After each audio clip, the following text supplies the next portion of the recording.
करोड़ के money laundering मामले में नोरा फतेही की आज पेशी ईडी दफ्तर में होनी है और ईडी के दिल्ली दफ्तर नोरा पहुंची। सुकेश चंद्रशेखर मामले में पूछताछ के लिए उन्हें बुलाया गया है। नोरा फतेही को ईडी ने समन देकर पूछताछ के लिए बुलाया है।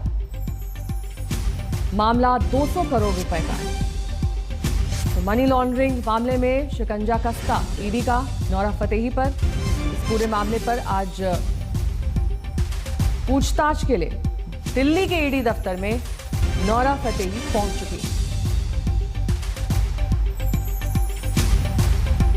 ईडी के दिल्ली दफ्तर में नोरा को समन किया गया है। नोरा फतेही जिन पर 200 करोड़ का मनी लॉन्ड्रिंग का मामला है और इसी मामले को लेकर पूछताछ उनसे की जाएगी। ये तस्वीरें नोरा फतेही की। इसी बीच एक और बड़ी खबर नेहा, जैकलीन फर्नांडिस को भी ईडी ने पूछताछ के लिए बुलाया है। यानी जैकलीन फर्नांडिस को भी अब पूछताछ के लिए बुलाया गया है। मुनीश पांडे हमारे साथ, हमारे सहयोगी इस वक्त जुड़ चुके हैं। मुनीश, यानी अब जैकलीन का नाम भी सामने आ रहा है और नोरा फतेही दिल्ली दफ्तर पहुंच भी गई है। पूरा मामला जरा बताइए।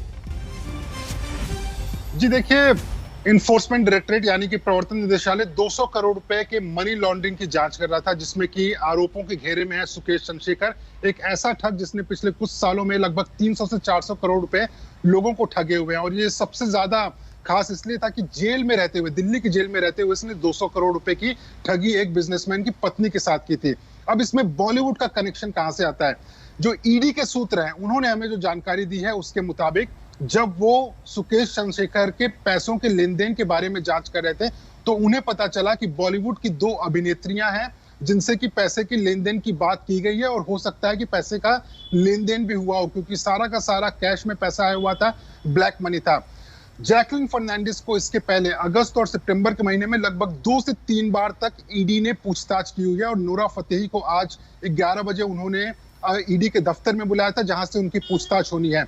मैंने एक ईडी के अधिकारी के साफ तौर पे पूछा कि क्या ये सुकेश चंद्रशेखर के विक्टिम है, पीड़ित है, या फिर इस मामले में उनका भी कोई रोल है। लेकिन ईडी का ये कहना है कि शुरुआत में इन दोनों अभिनेत्रियों ने दावा किया था कि उनके साथ भी सुकेश चंद्रशेखर ने ठगी की हुई है, लेकिन अब ऐसे सबूत और दस्तावेज मिले हैं जिसकी बिना पर उनको ऐसा लगता है कि कहीं ना कहीं सुकेश चंद्रशेखर की ठगी से इन दोनों अभिनेत्रियों का लेना देना हो सकता है और इसी के लिए उनकी पूछताछ की जा रही है। हालांकि आज शाम की पूछताछ के बाद ही पता चल पाएगा कि आखिरकार नोरा फतेही का इस पूरे 200 करोड़ की ठगी से क्या लेना देना है, सुकेश चंद्रशेखर से क्या लेना देना है। और सुकेश चंद्रशेखर की शादी भी खुद लीना मारिया पॉल, एक अभिनेत्री है बॉलीवुड की, उनसे हुई थी जिन्हें ईओडब्ल्यू ने हाल ही में गिरफ्तार किया था। तो कुल मिलाकर 200 करोड़ की ठगी जो कि दिल्ली के तिहाड़ जेल से शुरू हुई थी, अब वो बॉलीवुड तक पहुंच चुकी है और जांच की आंच में इस वक्त 2 बॉलीवुड की बड़ी अभिनेत्रियां जैकलीन फर्नांडिस और नोरा फतेही हैं, जिनसे कि नोरा फतेही से आज पूछताछ होगी और जैकलीन से कल पूछताछ होगी। मुनीश, ये दोनों विक्टिम हैं या फिर ठगी में शामिल हैं? जी ठीक मेरा यही सवाल था उस अधिकारी